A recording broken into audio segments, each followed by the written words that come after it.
কি ভেবেছেন মিস্টার অভ্র? 4 বছর প্রেম করে বিয়ের প্রতিশ্রুতি দিয়ে আমাকে ছুঁড়ে ফেলে দিবেন? এর জন্য বুঝি আপনার আমার শরীর ছোঁয়ার এত তাড়া ছিল? তোমার বাজে কথা শোনার মতো সময় আমার নেই আলিশা। তবে এত সহজ না আমাকে ছেড়ে দেওয়া। আমি হলাম আঠার মতো, লাগলে উঠতে চাই না, আর উঠলে চামড়া সহ নিয়ে আসি। দেখি তুমি কি করতে পারো। অভ্র আকাশের পানে তাকাও। আজও বৃষ্টি ভেজা দিন, সেদিনও বৃষ্টি ভেজা দিন ছিল। এমনই এক ঘন কালো মেঘে ঢাকা দিনে তোমার সাথে প্রথম দেখা হয়েছিল। বুঝতে পারছো তার মানে কি? তার মানে হলো আপনি আমার জীবনে ওই কালো মেঘের মতো। তবে আমি কিন্তু মেঘ না, বৃষ্টি ঝড়ের পরে যে রোদ উঠে ঠিক তার মতো। একদম আপনাকে ঝলসে দেব নিজের উষ্ণতায়। ইউ নো আমি কে?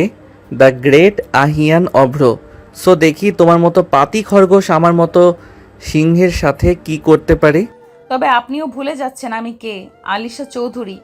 এতদিন কোমল নরম মানবীকে দেখেছেন, এখন থেকে আমার রণমূর্তি দেখবেন। আর আপনি সিংহ হলে আমি সিংহী, টক করে হবে।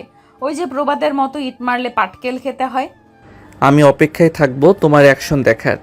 এই যে আকাশটা কিছুক্ষণ আগে কেমন রোদে ঝলমল করছিল, কিন্তু হুট করে মেঘে ঢেকে মধ্য দুপুরকে কেমন সন্ধ্যায় পরিণত করেছে, ঠিক আপনার জীবনে আমি এমন অন্ধকার করব। আপনি মেঘ শেষে বৃষ্টি চাইবেন, কিন্তু বৃষ্টি আসবে না। কারণটা কি জানেন? বৃষ্টির পরে আকাশ আরো সুন্দর হয়ে যায়। তাই আপনার জীবনে কখনো বৃষ্টিই আসবে না। গুড বাই মিস্টার অভ্র। ঝুম বৃষ্টির মধ্যে এলোমেলো পায়ে হেঁটে চলেছে আলিশা। বৃষ্টির সাথে চোখের জল মিলেমিশে একাকার। রাগে নিজের মাথারই চুল নিজেরই ছিঁড়তে ইচ্ছা করছে ওর। কিছু দূরে যেয়ে মাঝ রাস্তায় বসে চিৎকার করে কান্না শুরু করে দিল। মেইন রোডে বসে পাগলের মতো কান্না করছে আলিশা। হুট করেই মনে হলো তার শরীরে আর বৃষ্টি পড়ছে না। তাকিয়ে দেখে একজন লোক ছাতা ধরে দাঁড়িয়ে আছে। আলিশা উঠে দাঁড়ালো, চোখের পানি মুছে বলে, এই সাহস তো কম না আপনার, আমার মাথার উপর ছাতা ধরেন? আসলে ম্যাম, আমি ভাবছিলাম কোনো পাগল রাস্তার অবহেলিত হয়ে ভিজছে, তাই সাহায্য করতে এসেছিলাম। আমাকে আপনার পাগল মনে হয়? আপনি পাগল, আপনার 14 গোষ্ঠী পাগল। আসলে আমি পরীক্ষা করে দেখছিলাম আপনি আসলেই পাগল নাকি। দেখলেন, ঠিক প্রমাণ করে দিলেন আপনি পাগল। না মানে একটা কথা তো জানাই আছে, পাগলকে পাগল বললে খেপে যায়। আমি পাগল তাই তো? দাঁড়ান, এবার পাগলামি দেখাচ্ছি। আলিশা মানাফের হাত থেকে ছাতাটা কেড়ে নিয়ে ফেলে দিল। আরে কি করলেন? আর 30 মিনিট পর আমার শো, আর আমাকে ভিজিয়ে দিলেন। বের করেছি আমাকে পাগল বলা। কি দুনিয়া আসলো বাবা, পাগলকে পাগলও বলা যাবে না। আর হ্যাঁ, মরতে হলে নিরাপদ কোনো জায়গায় গিয়ে মরুন। এই ধরেন ব্রিজ থেকে লাফ দিন, নয়তো ট্রেনের নিচে ঝাঁপিয়ে পড়ুন, নয়তো বাসায় বসে অনেক কিছু ট্রাই করতে পারেন। এই মাঝ রাস্তায় মরে শুধু শুধু ট্রাফিক বাড়িয়ে লাভ কি? শুনে রাখুন, আমার নাম আলিশা চৌধুরী। আমি নিজে যতটুকু পুরি তার চেয়ে শতগুণ পোড়াতে পারি। আর এত সুন্দর জীবন মরবো কেন? তাহলে বাসায় চলে যান, পাগল বেশি বৃষ্টিতে রাস্তায় কি? মানাফ নিজের কোটটা খুলে আলিশার গায়ে জড়িয়ে দিয়ে বলে, সাদা রং সুন্দর, তবে বৃষ্টিতে তা ভয়ঙ্কর সুন্দর। আপনি তো ভারী অসভ্য। বেশি কথা না বাড়িয়ে গাড়িতে এসে বসুন। আপনার কি মনে হয় আমি রাস্তার সস্তা মেয়ে? আপনি বলবেন আর আমি নাচতে নাচতে গাড়িতে উঠে বসবো? তা কেন মনে হবে? আমার কাছে তো মনে হচ্ছে আপনি একজন টিকটক সেলিব্রিটি। একদম বাজে কথা বলবেন না। আমি সুস্থ মস্তিষ্কের মানুষ, অসুস্থ প্রতিবন্ধী না। মানাফ ছাতা তুলে এনে আলিশার হাতে ধরে দিয়ে বলে, একটু ধরুন, আপনার প্রতিভা দেখাই। মানাফ নিজের মোবাইল থেকে একটা ভিডিও বের করে আলিশার সামনে ধরল। সেখানে আলিশা গানের সাথে রিলস ভিডিও করছে। হাতটা ধরেন, ভাব নিয়েন না, চোখের ভাষা বুঝেন না, জ্বালা দিয়েন না, দূরে যাইন না। এই তার মানে আপনি হ্যাকার? আমার মোবাইল হ্যাক করে এসব নিয়েছেন? হোয়াট? একদম নাটক করবেন না। আমাকে অবলা ভাবার ভুল তো স্বপ্নেও করবেন না। মেডিকেল 3য় বর্ষের স্টুডেন্ট আমি। আপনাকে যদি 14 শিকের ভাত না খাইয়েছি তো আমার নাম। ওয়েট ওয়েট, নিজের এত সুন্দর নাম পাল্টে রাখার হুমকি দেওয়ার আগে দেখে নিন হুমায়রা হাসান মেয়েটাকে চেনেন নাকি। এ তো আমার বন্ধু। বন্ধুর আইডি আপনি কোথায় পেলেন? আপনার বন্ধু আমার বড় বোন। তা এটা ক নাম্বার মিথ্যা কথা মিস্টার? একদম সত্যি কথা, তার ভাই আছে এটা জানেন না? কেমন বন্ধু আপনারা? হ্যাঁ জানি, তার ভাই আছে। আর এটাও জানি তার ভাই অস্ট্রেলিয়াতে থাকে পড়াশোনা করার সুবাদে। আবরার হাসান মানাফ তার নাম। বাহ, আমার সম্পর্কে ভালো খবর রাখেন দেখছি। সেই কখন থেকে বাজে কথা বলেই যাচ্ছেন, সমস্যা কি আপনার? হুমায়রার ভাই তাই তো? এক কাজ করেন, হুমায়রাকে কল করুন। কথা শেষ হওয়ার আগেই আলিশা ঢলে পড়ল। মানাফ আলিশাকে আগলে নিয়ে গাড়িতে পেছনের সিটে বসিয়ে দিল। আলিশা যখন জ্ঞান ফিরেছে সে নিজেকে নিজের রুমে আবিষ্কার করে। নাহার বেগম আলিশার পাশেই বসেছিলেন। আলিশার চোখে খুলতেই তিনি অস্থির হয়ে জিজ্ঞাসা করেন, মা, তোর কি হয়েছে? তোর এই অবস্থা কি করে হলো? আমাকে এখানে কে নিয়ে আসলো? একটা গাড়ি করে কেউ তোকে এখানে পাঠিয়েছে। সাথে একটা কাগজে লেখা ছিল অতিরিক্ত বৃষ্টিতে ভিজে তুই নাকি রাস্তায় জ্ঞান হারিয়ে পড়েছিলি। আলিশা বিষয়টা তার মায়ের সামনে খাটলো না। মনে মনে ভাবতে লাগলো, ছেলেটি কি সত্যি হুমায়রার ছোট ভাই? কিন্তু সে বাংলাদেশে কবে আসলো? এইসব ভাবনার মাঝেই আলিশার মোবাইলটা বেজে উঠল। মাই লাইফ দিয়ে নাম্বারটা সেভ করা। আলিশা নাহার বেগমকে বললেন, আম্মু, একটু চিকেন স্যুপ করে নিয়ে আসো তো, প্রচণ্ড ক্ষুধা পেয়েছে। যাচ্ছি। আর শোন, এই বেচা তোরা রইল। তোর বাবা একবার ফিরুক, তখন তোকে মজা বোঝাবো। নাহার বেগম চলে যেতেই আলিশা নিজের মোবাইল নিয়ে আগে অভ্রের নাম্বারটা এডিট করে নাগিন দিয়ে সেভ করলো। তারপর কল ব্যাক করতেই ওপাশ থেকে অভ্র হেসে বলল, তা শুনলাম ছ্যাঁকা খেয়ে রাস্তায় পড়েছিলে। এতই ভালোবাসতে আমাকে, তাহলে পায়ে ধরে বলতে পারতে, অভ্র প্লিজ আমাকে ছেড়ে দিও না, তাহলে ভেবে দেখতাম। আলিশা অট্ট হাসি দিয়ে বলে, দিনের বেলা জেগে জেগে স্বপ্ন দেখা বন্ধ করুন মিস্টার অব্র আনান। আমি আলিশা চৌধুরী, ভাঙলেও মচকাই না। তো আপনার মতো মানুষের ভালোবাসা তো দূরে থাক, ভালো কথাকেও ঘৃণা করি। আপনার মস্তিষ্কের নিউরনে একটা কথা গেঁথে নিন, আলিশা আপনাকে ঘৃণা করে। আর হ্যাঁ, আপনার মতো অভ্রকে যদি পুতুল নাচ না নাচিয়েছি, তবে আমার নামও আলিশা চৌধুরী না। আমি অপেক্ষায় থাকবো, দেখি কেমন নাচ নাচাতে পারো। আহিয়ান অভ্রকে নাচানো এত সহজ না। The game start. ক্লাস শেষে করে ক্যাম্পাসে বসে নোটস করছিল আলিশা। এমন সময় অভ্র এসে বলে, হাই আলিশা। আলিশা অভ্রের কথায় পাত্তা না দিয়ে নিজের মোবাইলে লাউড স্পিকারে ব্রেকআপ সং ছেড়ে দিয়ে নিজের কাজ করতে লাগলো। দিয়া আলিশার পাশে বসে মুখ টিপে টিপে হাসছে। অভ্র আলিশার কানের কাছে মুখ নিয়ে বলে, শোকে কি পাগল হয়ে গেলে নাকি মিস আলিশা? আলিশা গান বন্ধ করে বলে, পাগলের সুখ মনে মনে, তা আপনার মতো আনারসের জন্য শোক পালন করবে কে শুনি? কামন আলিশা, আমাকে ভুলভাল বোঝাতে পারো, বাট নিজেকে কি বোঝাবে? নিজেকে বুঝিয়ে আপনার মতো একটা পচা আনারসকে ডাস্টবিনে ফেলে দিয়ে সামনে ইয়ার ফাইনাল পরীক্ষা, সেটাই মনোযোগী হব। এরকম নর্দমা কত আসবে যাবে। ওই যে প্রবাদ আছে, আঙ্গুর ফল টক, ব্যাপারটা সেরকম হয়ে গেল। আলিশা অট্ট হাসি দিয়ে বলে, নাইস জোকস। আপনি এমন কোনো রাজপুত্র না যাকে না পেয়ে আফসোসে মরে যাব। সো আমার পিছে না ঘুরে নিজের পড়ালেখায় মনোযোগ দিন। আফসোস করে লাভ নেই, জানি। আমার মতো সুন্দরী রূপবতী আপনার কপালে নেই। সো রাস্তা ছাড়ুন। আমি ডাক্তার আহিয়ান অভ্র, আমার এক ইশারাতে মেয়েদের লাইন লেগে যাবে। আপনার মতো ছেলেদের জন্য লাইনের মেয়ে ঠিক আছে, কোনো ভদ্র মেয়ে লাইনে দাঁড়াবে না নিশ্চয়ই। অভ্র আলিশার হাত শক্ত করে ধরে বলে, খুব বার বেড়েছে দেখছি, তুমি ভুলে যাচ্ছ আমি কে। আলিশা নিজের হেল দিয়ে অভ্রের পায়ে পাড়া দিয়ে বলে, আপনি ভুলে যাচ্ছেন আমি কে। কেউ ইট মারলে তাকে পাটকেল মারতে আলিশা জানে। So be careful. আলিশা ক্লাসরুমের দিকে চলে গেল। সাথে দিয়া আর সুস্মিতা। রোদ অভ্রকে বলল, তোর ভাগ্যটাই খারাপ, চাইলে জ্বালাতে আলিশা, তো নিজেই আগুন সে জ্বালায় চেয়ে জ্বালাবে বেশি। বাদ দে, আমিও দেখে নেব ওকে। ব্যাকডেটেড মেয়ে, এই যুগে কে বিয়ের জন্য অপেক্ষা করে? বিয়ের আগে একসাথে সময় কাটানো কি এমন ব্যাপার? এখনই তো সময় এনজয় করার। তুই কি আলিশার সাথে এই জন্য ব্রেকআপ করলি? ও রুম ডেট করতে মানা করলো তাই? দেখ, ও যথেষ্ট রূপবতী, মেধাবী, ওকে বিয়ে করা যায়। কিন্তু এত তাড়াতাড়ি বিয়ে? আর কি এমন ভুল জিনিস চেয়েছি? ভেবেছিলাম ব্রেকআপের কথা শুনলে রাজি হয়ে যাবে, উল্টো পায়ে পা দিয়ে ঝগড়া করতে লেগে পড়েছে। ছেড়ে দে অভ্র, ক্যাম্পাসে ওর সাথে এসব নিয়ে ঝামেলা করলে বিষয়টা জানাজানি হয়ে যাবে। অভ্র সহজে কাউকে ছাড়ে না, আর নিজের শিকারকে তো নাই। সো দেখি ও আমার হাতে ধরা না দিয়ে কোথায় যায়। যত দূরেই উড়ে যাক পাখি, সন্ধ্যা হলেই আমার ঘরে বন্দি। বন্দি হওয়ার মতো পাখি আলিশা না, আমার যা মনে হয়। এই রোদ, তোকে কি আলিশা 10 টাকা ঘুষ দিয়ে ওর চামচামো করতে বলেছে? দেখি তোর আলিশা কোন ঘরে বন্দি হয়। রাত 9টায় বাসায় ফিরে ফ্রেশ হয়ে মানাফ হুমায়রার রুমে এসে বলে, কিরে পেতনি, কি খবর? আমার খবর যাই হোক, তোর খবর কি? আমি আবার কি করলাম? তুই জানিস না তুই কি করেছিস? না, জানি না তো। আমি আবার কি করলাম আপু? এই দেখ, আলো আমাকে ব্লক করে দিয়েছে। আলু মিন আলিশা চৌধুরী? আলিশা। এই আপু, আসলে এই মেয়ের মেডিকেল 3য় বর্ষের ছাত্রী? মানাফ। আরে সামান্য কথায় নিব্বিদের মতন তোকে ব্লক করে দিল? এটা সামান্য কথা না, ও মাঝে মাঝে দু একটা ভিডিও করে, কিন্তু সেটা আমরা তিনজন ছাড়া কেউ দেখে না। তাতে এমন কি হয়েছে? তোর আইডি পাস ছিল আমার কাছে, আমি দেখে ফেলেছি। এর জন্য এমন বিহেভ করবে? আর ওর লেখালেখির বিষয়টাও সবাই জানে না, তুই সব ঘেটে দিয়েছিস। আচ্ছা, তোর বান্ধবী মাঝ রাস্তায় বৃষ্টির মধ্যে পাগলের মতন ভিজতে ছিল, সাহায্য করার জন্য আবার ঝগড়ুটে মেয়েদের মতন ঝগড়া করা শুরু করে দেয়, তাই পাগল থামাতে এটা বলেছি। এর জন্য এসব বলবি? আর কোনো কথা ছিল না? শোন, তোর আলোকে বল আমাকে ধন্যবাদ আর ট্রিট দিতে, সাথে আমার কোড দিয়ে যেতে, সুন্দর করে ওয়াশ করে। আমি কল করব, তুই সরি বলবি? যদি সরি বলিস তাহলে তোকে ধন্যবাদ দিতে বলবো। লাগবে না ধন্যবাদ, বলবো না সরি। অজ্ঞান হয়ে রাস্তায় পড়ে থাকতো, সাহায্য করেছি, আবার সরিও বলবো? থাক তুই তোর আলু পটল তরকারি নিয়ে।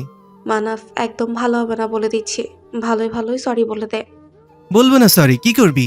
বাবার কাছে বিচার দিব। দে বেচার, কে ধরে রাখলো? আমিও বলবো সৌরভ ভাইয়ের কথা, তার মেধাবী মেয়ের হবু জামাই বলে কথা, শ্বশুরের সাথে পরিচয় করিয়ে দেব। তুই এত বাজে কবে হলি রে? যা, অমনি বাজে হয়ে গেলাম। আর হ্যাঁ শোন, আমি কাউকে সরি বলি না, হ্যাঁ? তবুও ভুলটা আমার হলে ভেবে দেখতাম। ভুল তোর আলোর, সরি হোক বা ধন্যবাদ সেটা বলতে হবে তোর আলোকেই। তাদের ঝগড়া বেশ জমে উঠেছে। এমন সময় তাদের মা মিসেস সেলিনা এসে বললেন, এত বড় হয়ে গেছিস, এখনো ঝগড়া করিস বাচ্চাদের মতো? তাড়াতাড়ি খেতে আয়, রাত কত হয়েছে খবর রাখিস? ওদিকে রাত 11টায় বাসায় ফিরল আলিশা। নাহার বেগম খাবার টেবিলে খাবার বাড়তে বাড়তে বলেন, ফ্রেশ হয়ে আয়, একসাথে খাবো। মা দেখো, আমাকে এই মুহূর্তে কোনো প্যারা দিও না প্লিজ। আমি জানি তুমি এখন কোনো একটা ইস্যু নিয়ে বলা শুরু করবা। প্লিজ মা, সারাদিন ক্লাস পড়া সব করতে করতে আমি টায়ার্ড। কথা কম বলে তাড়াতাড়ি আয়। আলিশা ফ্রেশ হয়ে খাবার টেবিলে এসে চেয়ার টেনে বসল। নাহার বেগম আলিশার প্লেটে খাবার তুলে দিয়ে বললেন, আজকে বৃহস্পতিবার, কালকে তোর ফুপির বাসায় যাব বসুন্ধরায়। আমি যেতে পারবো না আম্মু, সপ্তাহখানেক পর আমার এক্সাম, আমি খুব চাপে আছি। তুই বই নিয়ে যাবি সাথে, কিন্তু যেতে হবে। জোর করো না আম্মু, আমার পক্ষে সম্ভব না। প্লিজ আম্মু, বারবার এক কথা বলবা না। আলিশা খাবার শেষ করে নিজের জন্য এক কাপ কফি করে নিজের পড়ার টেবিলে বসলো। বই খুলে বইয়ের পাতায় চোখ রেখে হারিয়ে গেল অতীতে। তখন সবে নতুন নতুন ক্লাস শুরু করেছে, কয়েক মাস হবে। শ্রাবণ মাসের শুরুর দিকে হঠাৎই বৃষ্টির মতো দেখা হয় অভ্রের সাথে।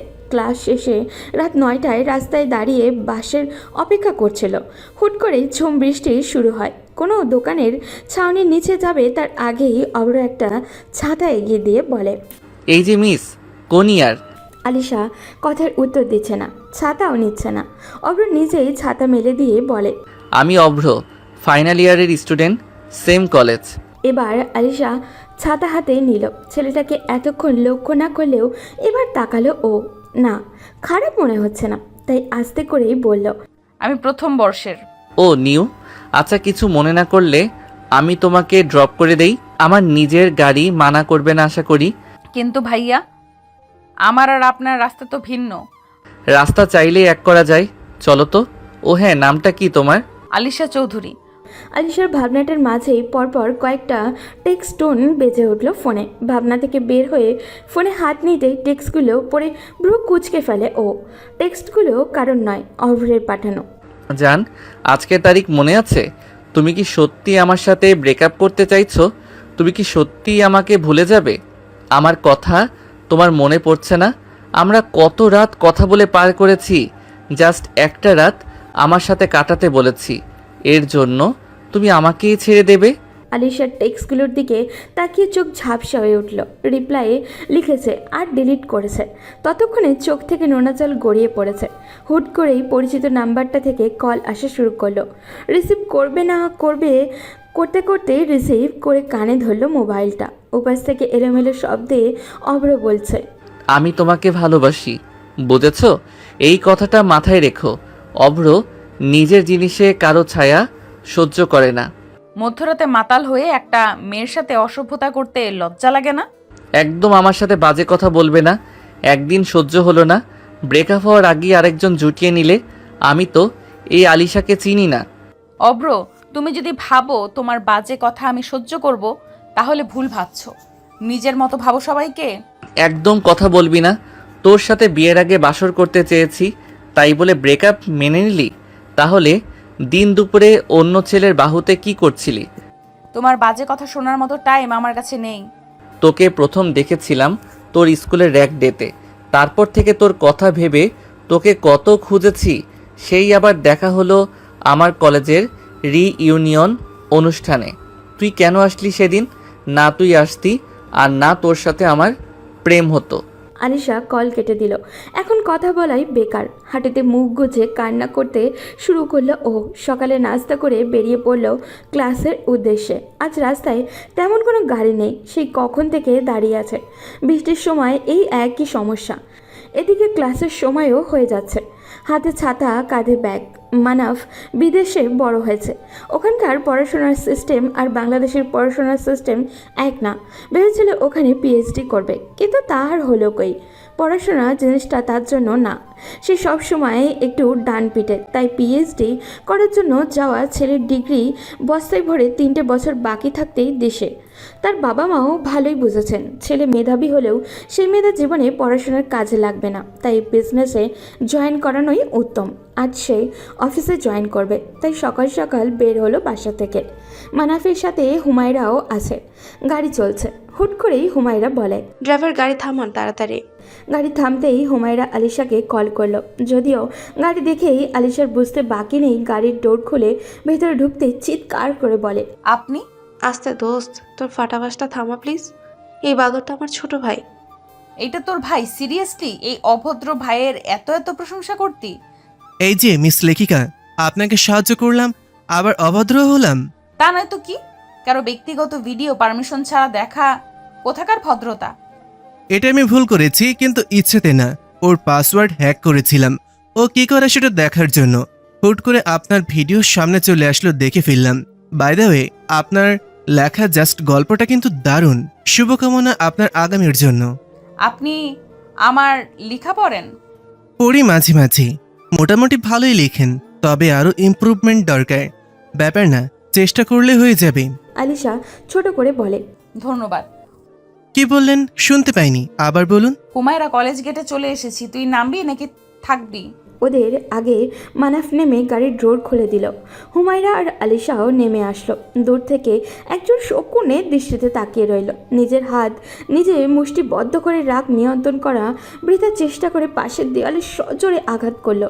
দেয়ালে আঘাত করতে আঘাত নিজের কাছেই ফিরে আসে, কিন্তু এই মুহূর্তে হাতের আঘাতের চেয়ে হৃদয়ের আঘাত বেশি, তাই অনুভব হচ্ছে না। আলিশা আগে চলে আসলো। হুমায়রা যে কী যেন বলছে মানাফকে। আলিশা ক্লাসরুমে ঢুকবে তার আগেই অভ্র আলিশার হাত ধরে টেনে একটু ফাঁকা জায়গায় নিয়ে আসলো। কি সমস্যা আপনার? মেয়ে দেখলে টানাটানি করতে ইচ্ছা করে? ওই ছেলেটাকে আপনাকে কেন বলবো? বলতে হবে, কারণ এখন আপনারা ভাইরাল টপিক। আপনাকে কিছু বলতে আমি বাধ্য নই। অভ্র আলিশার হাত পিছন দিকে থেকে ঘুরে ধরে নিজের একদম কাছে এনে বলে, তুই আমার মানে আমার না হলে অন্য কারো না। তোর বিয়ে দরকার তাই তো? যা, কাল যাব তোর বাসায় বিয়ের প্রস্তাব নিয়ে। একটা কথা আছে না, রাত গায়া বাদ গায়া। সো মিস্টার অব্র, আপনিও সেভাবে আমার জীবন থেকে আউট হয়ে গেছেন। এখন আপনি আমার এক্স। আর হ্যাঁ, ওই ছেলেটা প্রেজেন্ট। আলিশা, অভ্র যতদিন বেঁচে আছে তার প্রেজেন্ট ফিউচার সব অভ্র। তো ডাক্তার আহিয়ান অব্র, আপনি স্বইচ্ছাতে আমাকে ছাড়বেন নাকি লোক জড়ো করব? অভ্র আলিশাকে ছেড়ে দিয়ে বলে, তোমার ঠিকানা একটাই, মিসেস অভ্র। আলিশা ক্লাসে এসে ক্লাস করলো। পুরো ক্লাসে হুমায়রার সাথে কোনো কথা হলো না। ক্লাস শেষ করে গ্রুপ স্টাডি করতে বসবে তার আগেই হুমায়রা বলে, কি রে অভ্র, আবার এমন করছে কেন? পাগল, উন্মাদ হয়ে গেছে। এখন বলে ও আমার বাসায় বিয়ের প্রস্তাব নিয়ে যাবে। সেটা তো ভালো কথা, ঝগড়া মিটিয়ে নে। ভালো কথা তোর জন্য, আমার জন্য না। যে ছেলে সামান্য রুমমেটকে ইস্যু করে ব্রেকআপ করে দেয়, তার সাথে আমার হবে না। এর চেয়ে তোর ভাই ভালো এরকম বাচ্চা ছেলে পেলে ঝুলে পড়ব। এরপর নিজের ইচ্ছা মতো বড় করে সংসার করব। হুমায়রা আলিশার কথা শুনে রোবট হয়ে গেল। এই মেয়ে শেষ পর্যন্ত তার ছোট ভাইকেও ছাড় দিচ্ছে না। ওদিকে মানাফ অফিসে এসে সবার সাথে পরিচিত হয়ে নিজের কেবিনে এসে বসলো। কফির মগে চুমুক দিতে দিতে আলিশার পেজ ঘুরছিল। আলিশার আজকের পোস্টে চোখ পড়ল, যেটা ঘন্টাখানেক আগেই করেছে। যে চলে যেতে চায় তাকে আটকাবে না, বরং যেতে দাও। জোর করে ঘর পেলেও মন পাওয়া যায় না। পোস্ট পড়ে মানাফ বিড়বিড় করে বলল, আমি তোমার রূপে মুগ্ধ, তোমার গুণে খুন। এখন বেঁচে থাকতে হলে তোমাকে আমার প্রয়োজন সিনিয়র। এমন সময় সামিয়া কয়েকবার ডোর নক করে বলল, স্যার আসতে পারি? বার কয়েক বলার পর মানাফ খেয়াল করলো, নিচের দিকে তাকিয়ে বলল, জি আসুন। স্যার 12টায় মিটিং আছে, আমি সব ফাইল রেডি করে এনেছি, আপনি একবার চেক করে নেবেন। ফাইলগুলো নেওয়ার সময় মানাফ খেয়াল করলো সামিয়া শাড়ি পরেছে। কোনো কিছু দ্বিধাদ্বন্দ্ব না করেই জিজ্ঞাসা করলো, আপনি অফিসে শাড়ি পরে কেন এসেছেন? স্যার এটাই তো রুলস, সব মেয়ে স্টাফরা শাড়ি পরবে। আর ছেলে স্টাফরা কি পাঞ্জাবি পরে আসে? না স্যার, তা কেন হবে? তারা নিজের ইচ্ছে মতো ড্রেস পরে আসে। ও, আমি ভাবলাম শাড়ি পাঞ্জাবি পরে অফিসে বিয়ের আয়োজন করতে আসে হয়তো। তা এই নিয়ম কে করলো? কামাল সাহেব। বাবা কিছু বলেনি? স্যার এসব বিষয় তেমন একটা খেয়াল করেন না। আগামীকাল থেকে নিজের স্বাচ্ছন্দ্য মতন ড্রেস পরে আসবে, তবে হ্যাঁ, অবশ্যই রুচিসম্মত হতে হবে। জি স্যার। সামিয়া চলে আসবে এমন সময় মানাফ বলে, আমার জন্য 1 কাপ সুগার ফ্রি কফি পাঠিয়ে দেবেন কাইন্ডলি। সামিয়া বাহিরে এসে আনন্দে মুচকে হাসছে আর মনে মনে বলছে, ইস, মিস্টার হবু জামাই একবার আমার দিকে ভালো করে তাকালো না। আলিশা স্টাডি কমপ্লিট করে বাসার দিকে রওনা দিয়েছে। এমন সময় তার সামনে অব্র এসে হাজির। রাস্তা ছাড়েন ডাক্তার অব্র। রাস্তা ছাড়ার জন্য আটকাইনি মিস হবু ডাক্তার। আপনার সাথে আমার এমন কোনো সম্পর্ক নেই যার সুবাদে আপনি এই বিহেভ আমার সাথে করতে পারেন। আচ্ছা, আমাদের কি ব্রেকআপ হয়েছে? এই রাতের বেলা আপনার সাথে ফালতু টপিক নিয়ে কথা বলার মুড বা ইচ্ছে কোনোটাই নেই। সো আপনি আপনার রাস্তায়, আমি আমার রাস্তায়। তোমার কোনো রাস্তা নেই জান। তোমার রাস্তাই আমার রাস্তা, আমার রাস্তাই তোমার রাস্তা। এখন বলো তো, আমাদের কি ব্রেকআপ হয়েছে? আপনার সাথে ফালতু কথা বলার টাইম আর ইচ্ছে কোনোটাই নেই। না মানে একজন বলেছিল সম্পর্ক থাকলে বিচ্ছেদ হয়, প্রেম থাকলেও বিচ্ছেদ হয়, কিন্তু ভালোবাসার নাকি কোনো বিচ্ছেদ নেই, তাই জিজ্ঞেস করলাম। জীবন থেকে সময় আর কথা দুটোই হারিয়ে যায়, আর আমি হারানো জিনিস ফিরে পেতে চাই না। আমি চাই সব হারিয়ে যাওয়া জিনিস নিখোঁজ হোক, আমার জীবন থেকে সেসব একেবারের জন্য মুছে যাক। Alisha, I love you. আমি আপনাকে ঘৃণা করি। I hate you. তোমার ঘৃণার মধ্যে ভালোবাসা খুঁজে নেব, তবু ছেড়ে যেও না প্লিজ। যে বিহেভ আপনি করেছেন সেটা আসলে আপনি না। আপনাকে এমন শান্ত মেজাজে দেখে হাসি পাচ্ছে। বাই দ্য ওয়ে, আলিশা দ্বিতীয়বার কাউকে সুযোগ দেয় না। আর হ্যাঁ, আপনি বলেছিলেন টাকা ছিটালে আমার মতো মেয়ের অভাব হবে না, সো তাদের কাছে যেতে পারেন। না আপনি আর না আপনার টাকা, দুটোরই কোনো দরকার নেই আমার। সম্পর্কে ঝগড়া মান অভিমান থাকবেই, তাই বলে সম্পর্ক শেষ করে দিতে হবে? মান অভিমান আর অসম্মান অপমান ভিন্ন জিনিস। দেখো, এতক্ষণ ধরে ভালোভাবে বলছি, এরপর আর ভালোভাবে বলবো না, সোজা তুলে নিয়ে গিয়ে কোর্ট ম্যারেজ করব। আহিয়ান অভ্র আজ পর্যন্ত কোনো কিছু চেয়ে পাইনি, এমন হয়নি। জোর করে শরীর পাওয়া যায়, মন না। অবশ্য আপনার দরকার তো আমার শরীর। অব্র নিজের গাড়ির সাথে আলিশাকে চেপে ধরে বলে, ডোন্ট ক্রস ইওর লিমিট। আমি তোমাকে ভালোবাসি, তাই চেয়েছি তোমার সাথে ইন্টিমেট হতে, কিন্তু তার মানে এটা নয় আমার ভালোবাসা মিথ্যা। আর আজকাল বিয়ের আগে এসব হচ্ছে, এটা এমন কোনো বিষয় না। সো হোয়াট মিস্টার অব্র, আপনি জানেন আমি কেমন, আমার ফ্যামিলি কেমন। আপনি কি করে ভাবলেন আমি এইসব মেনে নেব? তার মানে আপনি আমাকে বুঝতেই পারেননি। আলিশা অব্রের হাতে দাঁত বসিয়ে দিল। অব্র আলিশাকে ছেড়ে দিল। আলিশার দিকে তাকিয়ে বলে, মানে এখন তুমি বাচ্চাদের মতো কামড়াকামড়ি করবে? আলিশা কিছু বলবে তার আগেই ঈশান বলে, আলো, তুই এখানে? তোকে পুরো কলেজ খুঁজে আসলাম। তুই কেন এসেছিস? মামি পাঠিয়েছে, তুই এখন আমার সাথে আমাদের বাড়িতে যাবি। ইনি কে রে আলো? অব্র নিজেই ঈশানের দিকে হাত বাড়িয়ে দিয়ে বলে, আমি ডাক্তার অভ্র, তুমি নিশ্চয়ই বড় হুবির ছোট ছেলে ঈশান। হ্যাঁ একদম, কিন্তু আপনি জানলেন কি করে? হবু শ্বশুরবাড়ির এতটুকু খোঁজ রাখবো না? মানে কিছুই বুঝলাম না। ঈশান কিছু মানুষের জেগে জেগে স্বপ্ন দেখে, তার কথা বাদ দে, চল। শালা বাবু, কিছু মানুষ অভিমান করে ওই দূর আকাশের মেঘের মতো, কিন্তু মেঘ কেটে গেলে তারা কিন্তু আবার হাস্যোজ্জ্বল। আলিশা ঈশানের বাইকে বসে অভ্রকে উদ্দেশ্য করে বলল। যাকে ছেড়ে দিয়েছি তাকে ফিরিয়ে নেওয়ার মতো মেয়ে আলিশার না। আলিশা চলে যেতেই রোদ অভ্রের দিকে এগিয়ে এসে বলে, ব্রো তুই এসব কি করেছিস? নিজেকে একবার দেখ, তোর সাথে এসব যায় না। তুই ডাক্তার অব্র, যার জন্য কত মেয়েরা পাগল। আমার কত মেয়েকে চাই না, এখন আমি আলিশাকে চাই, মানে ওকেই আমার লাগবে। ওদিকে বাইকে কিছু দূর এসে ঈশান আলিশাকে বলে, তবে যাই বলিস, দুলাভাইকে কিন্তু আমার পছন্দ হয়েছে, হ্যান্ডসাম আর ড্যাশিং। ঈশান চুপচাপ বাইক ড্রাইভ কর। আর দুলাভাই কে রে? ও একটা হাফ মেন্টাল। বুঝি নিশ্চয়ই ঝগড়া হয়েছে। ব্যাপার না, এসব তো থাকবেই। তবে আমি কনফিউজড, আসলে আমার দুলাভাই কে? বাইক থামা, এক্ষুনি থামা। কি হলো? দুলাভাই কে সেটা নিয়ে কনফিউজড মানে? যার সাথে সোশ্যাল মিডিয়ায় তোমার ভিডিও ভাইরাল, কি সুন্দর ক্যাপশন, বৃষ্টিবিলাসে মেজেছে কপুত কপুতি। হোয়াট? তুমি জানো না? এই দেখো। এইসব কি? এসবের মানে কি? কে করলো? দুদিন ধরে এটা ভাইরাল টপিক, কত কত সুন্দর কমেন্ট। আলিশা ঈশানকে সবটা খুলে বলল, কিন্তু ঈশান বোকার মতো বলল, কিন্তু একটা বড় ভুল হয়ে গেছে, আগামীকাল এই ছেলে তোমাকে দেখতে আসবে। মানে আমার কোনো মতামত নেই? আমাকে একবার জিজ্ঞেস করবে না? আমি এখন পালাবো তোর সাথে বাইক ঘোড়া। না, তোকে আমি বিয়ে করব না। আমার জিএফ আছে রিদি, ওকে আমি খুব ভালোবাসি। তোকে বিয়ে করবে কে রামছাগল? তুই শুধু আমার সাথে থাকবি আমাকে রক্ষা করার জন্য। তুই বাসায় চল, দেখতে আসলেই বিয়ে হয়ে যায় না, সবাইকে সবটা বুঝিয়ে বল। তোর ভরসায় যাচ্ছি, যদি আমার কথা কেউ না শুনে তবে তুই কিন্তু আমাকে নিয়ে পালাবি। তোর তো আমাকে ফাঁসাতেই হবে। ভাই হিসেবে এটা তোর দায়িত্ব। ওদিকে মানাফ অফিস থেকে বের হয়ে গাড়িতে বসবে, এমন সময় সামিয়া এসে বলে, স্যার প্লিজ হেল্প মি। কি সমস্যা? আমাকে একটু লিফট দিতে হবে। মানাফ আর কোনো কথা না শুনে ড্রাইভারকে বলল। ড্রাইভার তাড়াতাড়ি চলো, লেট হচ্ছে আমার। সামিয়া বোকার মতো দাঁড়িয়ে রইল, মনে মনে বলল, বজ্জাত ছেলে, লিফট দেবে না বলে দিলেই হয়। সামিয়া একটা রিক্সা ডেকে রিক্সায় উঠে বসে নিজের মোবাইল বের করে হুমায়রাকে কল করলো। উপাস থেকে রিসিভ হতেই সামিয়া বলল, একবার বিয়েটা হতে দাও আপু। তোমার ভাইয়ের একদিন কি আমার যতদিন লাগে। তা হয়েছে কি সামিয়া? আপু তোমার ভাই তো অ্যাটিটিউডের বস্তা। আচ্ছা সামিয়া, তুমি কি জানো কাল মানাফের জন্য মেয়ে দেখতে যাবে? মানে কি বলছো? জানো না তোমার ভাইয়ের সাথে আমার বিয়ের কথা চলছে? সেটাই তো, আমি নিজেও বুঝতে পারছি না কি হচ্ছে। সামিয়া কল কেটে দিল। হুট করেই মন খারাপ হয়ে গেল ওর। এটা কি করে হতে পারে? আনাফ শুধু আমার, আমি থাকতে অন্য কাউকে কেন দেখতে যাবে?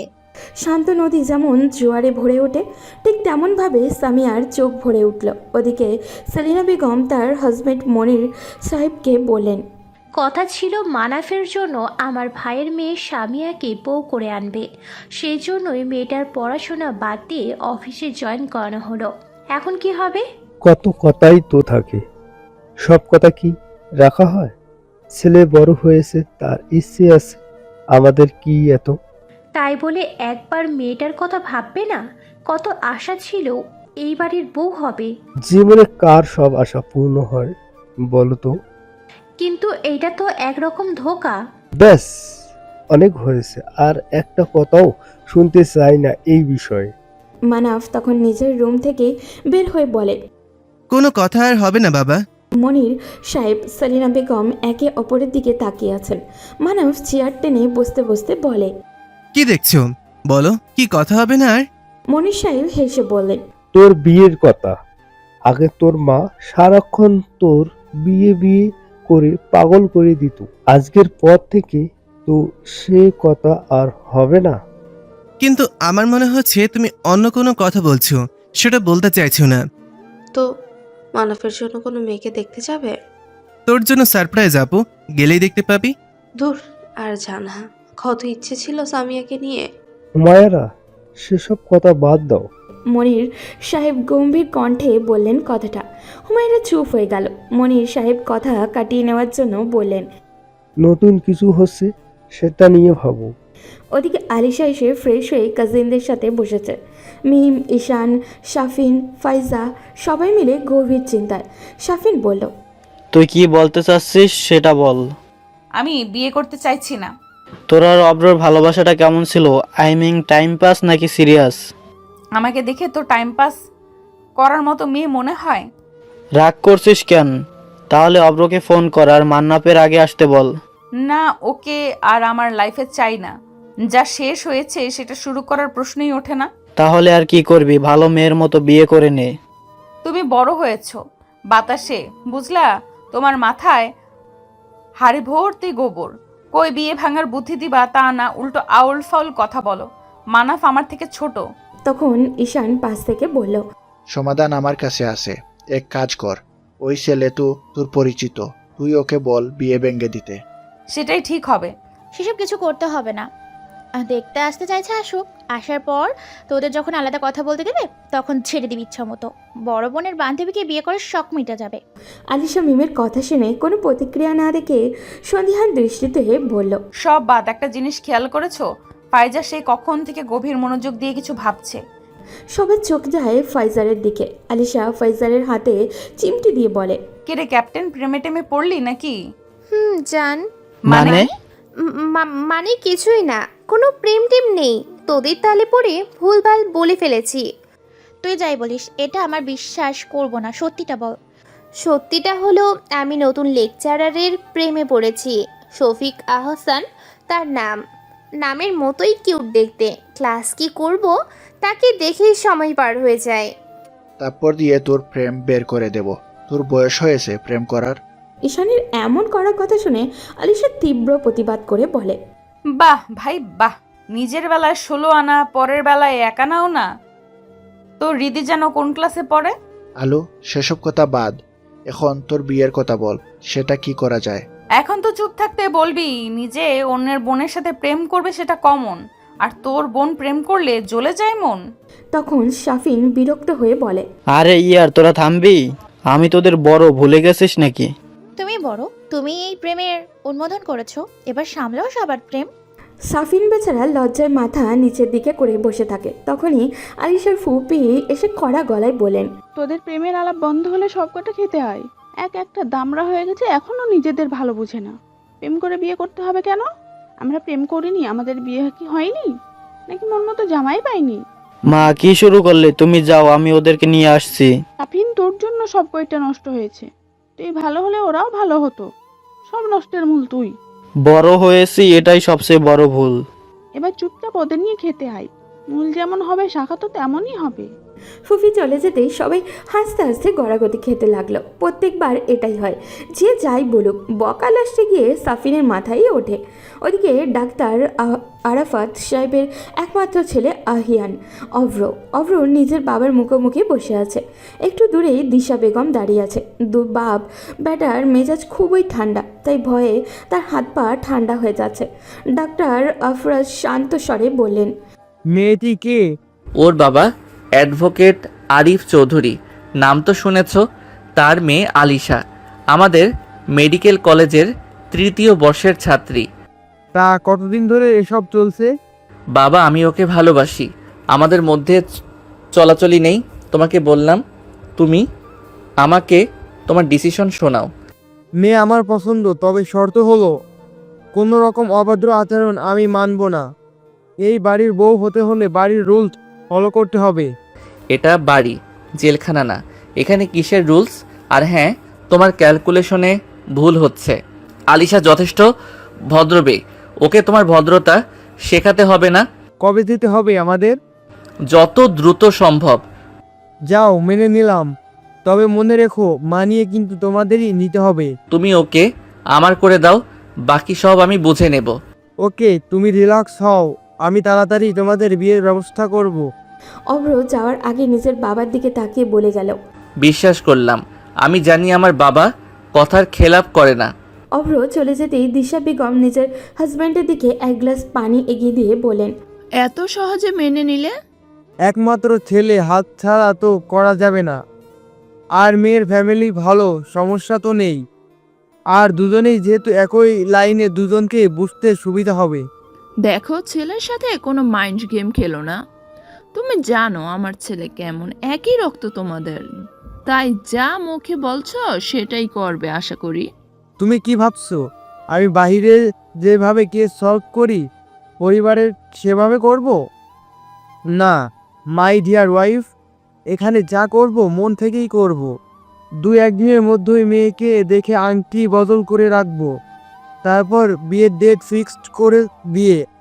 শুভ কাজে দেরি না করাই ভালো। মনে রেখো, ছেলে কিন্তু আমাদের একটাই, তাই ভেবে কাজ করবে। এমন কিছু করবে না যাতে ছেলেকে হারাতে হয়। মানাফ বারবার আলিশার ছবি খুঁটিয়ে খুঁটিয়ে দেখছে। এরই মধ্যে হুমায়রা বলে, আসবো মানাফ? আপু আয়। আচ্ছা বলতো, তুই কোন মেয়েকে দেখে পাগল হয়ে গেলি? দেশে আসলি মাত্র কয়েকদিন আগে। কালকে দেখলি বুঝতে পারবি কোন মেয়ে।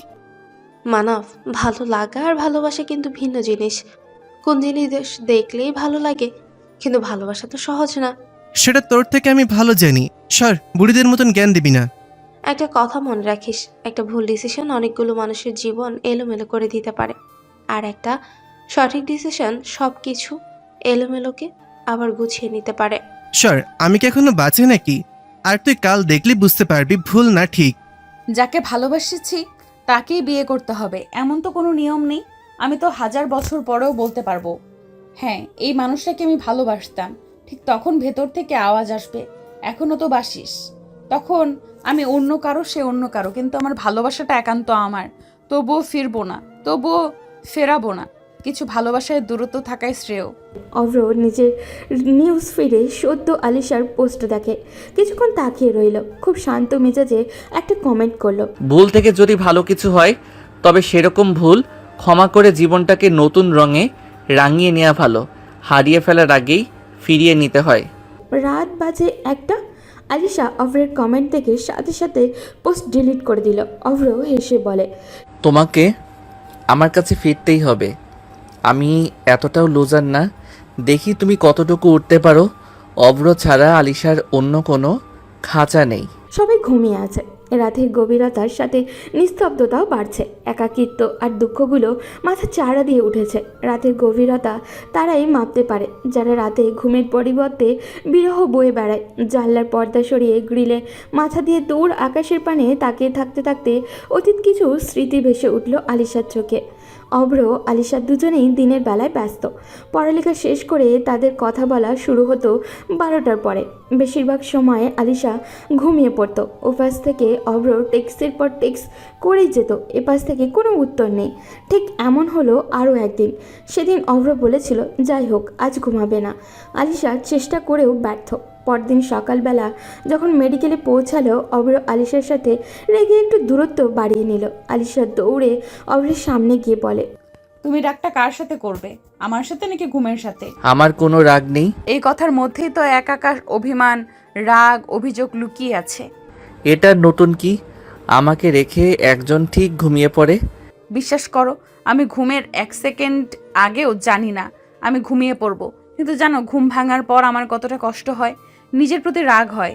এখন আমি কি করতে পারি?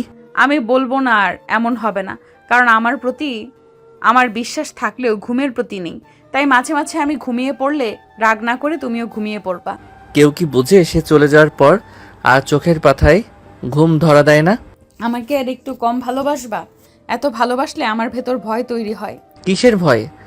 তোমাকে হারিয়ে ফেলার ভয়। অভ্র আলিশার কপালে আলতো চুমু এঁকে দিয়ে বলে, আমি আছি, ভয় পেতে হবে না। আলিশা চোখের জলটুকু মুছে নিয়ে বলে, তুমি এই আছো অভ্র, আমি তোমাকে চাই না, একটুও না।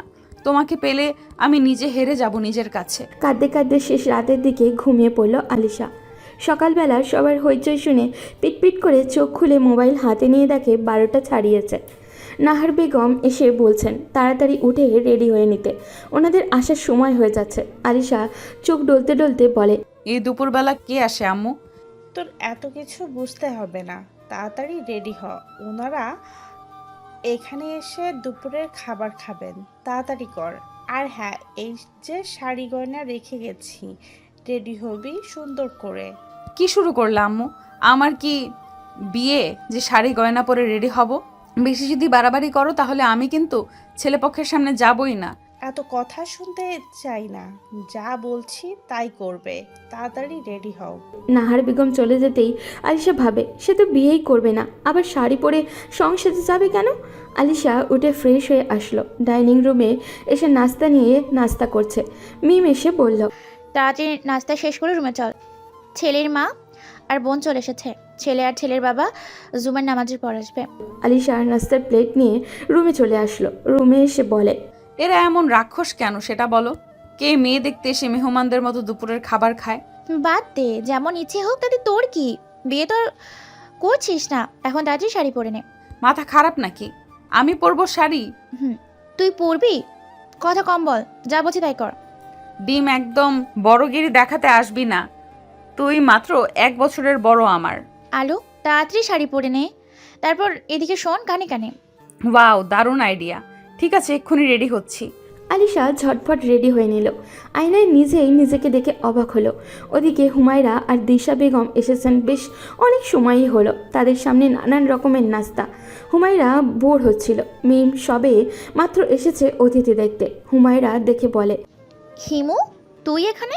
মিমাবি, তুমি এখানে? আমার বাসায় আমি থাকবো না? আয়, উঠে আয় এদিকে। হুমায়রা মিমের সাথে মিমের রুমে এসে আলিশাকে দেখে বলে, তুই এমন বসেছিস কেন? তোমার বেস্টি তোমার ভাবি হতে চলেছে। কি?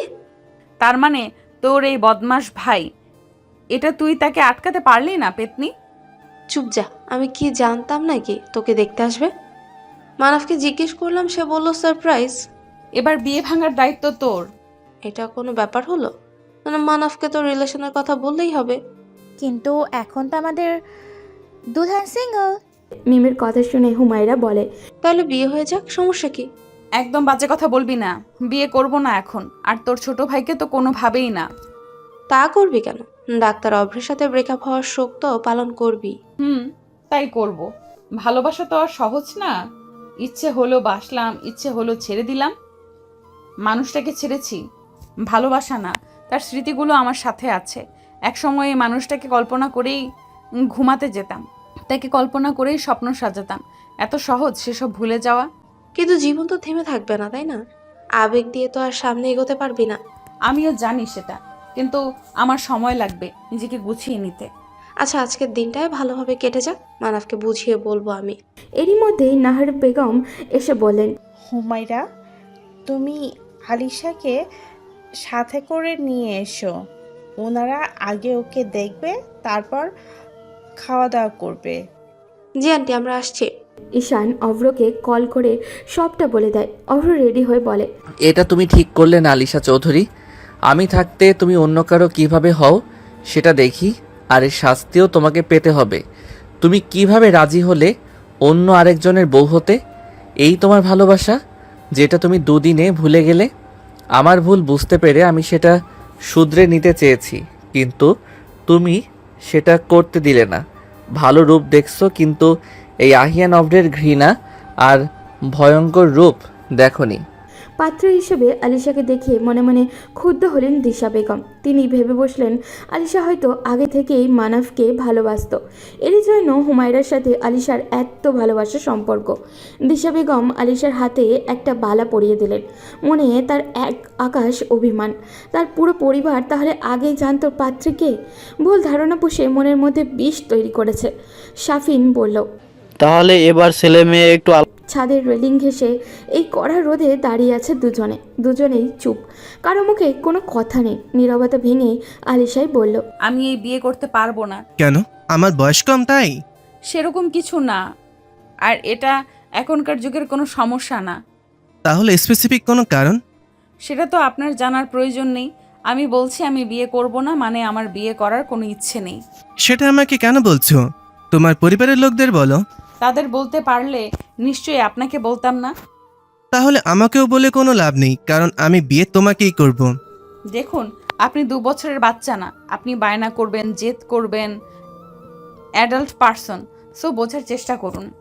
আমি বুঝতাম যদি বিয়ে না করার কোনো কারণ দেখাতে পারতে, কিন্তু এমনি বিয়ে করব না এমন কথা অনেক মেয়েই বিয়ের আগে বলে, কিন্তু পরে তারা স্বামীভক্ত হয়ে যায়। দেখুন, আপনার কি মনে হয় আমি 4 বছরের বাচ্চা মেয়ে? না ভেবে যা খুশি তাই বলে দিয়েছি? না, আমি যথেষ্ট ম্যাচিউর। আমি ভেবে চিন্তেই সিদ্ধান্ত নিয়েছি। আচ্ছা, কেন বিয়ে করতে চাইছো না? এখন বিয়ে করবে না, পড়ালেখা, এটাই তো?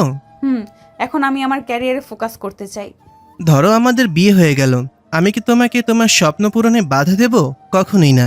তোমার লাইফ তোমার মতন গুছিয়ে নেবে, আমি তোমাকে ছায়া হয়ে আগলে রাখবো। আমি এতটা নাজুক নই যে আমার অন্য কারোর ছায়া লাগবে, আমি নিজের সাথে নিজে ডিল করে নেব। সো নিচে গিয়ে আপনি বলবেন বিয়েটা আপনি করছেন না। আমার তো বিয়ে করতে কোনো আপত্তি নেই, তাই আমি এমন কিছু বলবো না। আপনার সমস্যা আপনি বলুন। সমাজের মানুষ শিক্ষিত হয়েছে, কিন্তু সমাজের নিয়ম কিন্তু পরিবর্তন হয়নি। এখনো মেয়ের অমতে ইমোশনাল ড্রামা করে তাকে জোর করে বিয়ে দেওয়া হয়। মেয়েদের কথা বা ইচ্ছে কোনোটারই মূল্য কারো কাছে নেই, সেটা হোক আমার পরিবার কিংবা আপনার মতো শিক্ষিত পুরুষ মানুষ। তোমাকে একদম পরীর মতন লাগছে। আচ্ছা, তোমার শাড়ির রংটা কি? আপনার কি মনে হয় আমি আপনার সাথে মজা করছি? রেগে যাচ্ছ কেন? বলো, কি রঙের শাড়ি? আপনার মাথায় সমস্যা আছে, কোনো নিউরোলজিস্টের সাথে যোগাযোগ করুন। তুমি কিসের ডাক্তার হবে? ধৈর্যের একটা লিমিট থাকে, আপনি তা ক্রস করে ফেলছেন। বলি আলিশা সামনের দিকে পা বাড়ায়। মানাফ আলিশার হাত ধরে। আলিশা থেমে গিয়ে অগ্নি দৃষ্টিতে মানাফের দিকে তাকায়। মানাফ আলিশার হাত ছেড়ে দিয়ে বলে, আমি ততদিন তোমার জন্য অপেক্ষা করব যতদিন তুমি নিজে আমাকে বিয়ে করতে রাজি না হচ্ছ। আজকে তোমার হাত অনুমতি ছাড়া স্পর্শ করেছি, খুব তাড়াতাড়ি তুমি নিজে আমার হাত স্পর্শ করবে। আর হ্যাঁ, এই রঙের শাড়ি আর পরবে না, তোমাকে মারাত্মক সুন্দর লাগে। মানাফ নিচে চলে গেল। আলিশা দাঁড়িয়ে আছে। রোদের তাপ কমতে শুরু করেছে কেবলমাত্র। আলিশা শূন্য দৃষ্টিতে রেখে বলে, আপনার জীবনে হয়তো কখনো ওই মুহূর্ত আসবে না মানাফ। মানাফ আবার ফিরে এসেছিল আলিশাকে সাথে নিয়ে একসাথে নিচে নামবে, তাই এসে আলিশার কথা শুনে বলে, জান চলো না একসাথে যাই। আপনি আবার? চলো একসাথে নিচে যেতে হবে। একসাথে এসেছি, একসাথে না গেলে কেমন দেখা যায় না? হাঁটুন, আমি আসছি।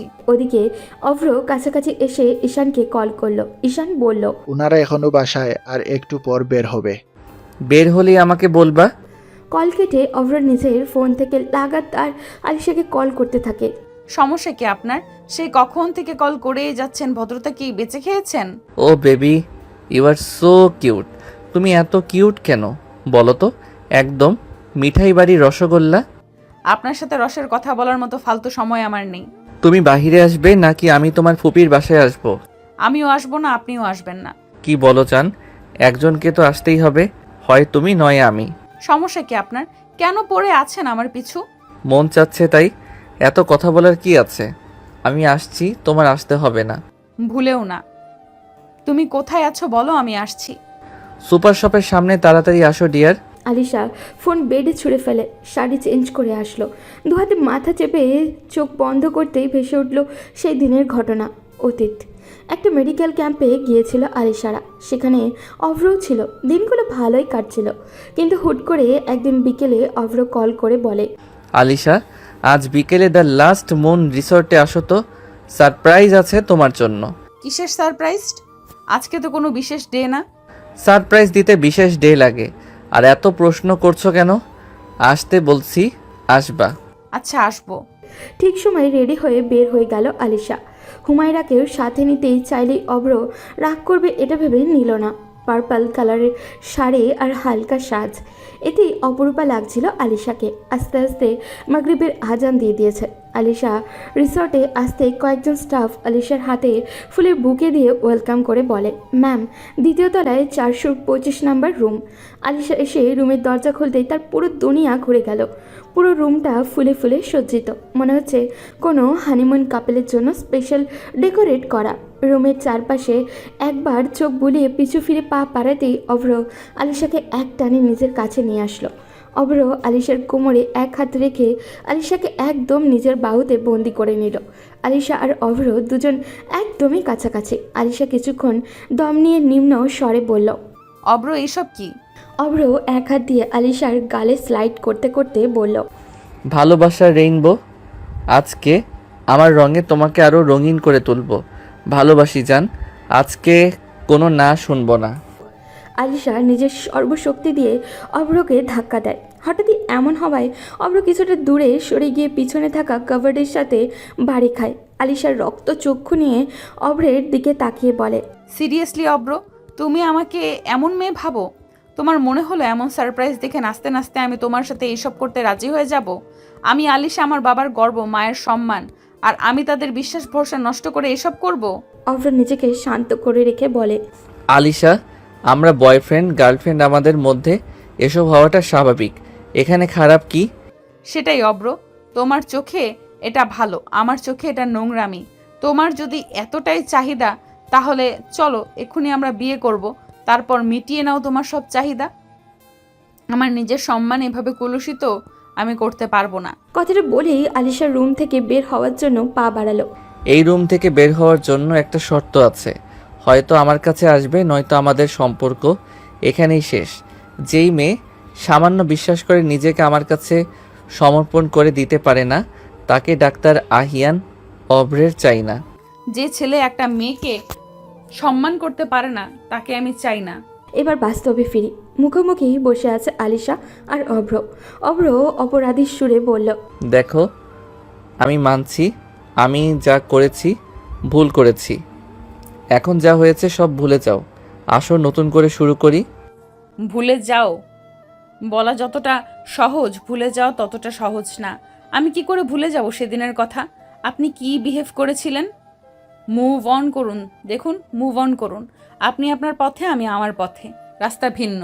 আমি তো ভিন্ন হতে দেব না ডিয়ার। আমার বিয়ে ঠিক হয়ে গেছে আগামী সপ্তাহে। এই দেখুন আমার হাতে অন্যজনের দেওয়া অলংকার।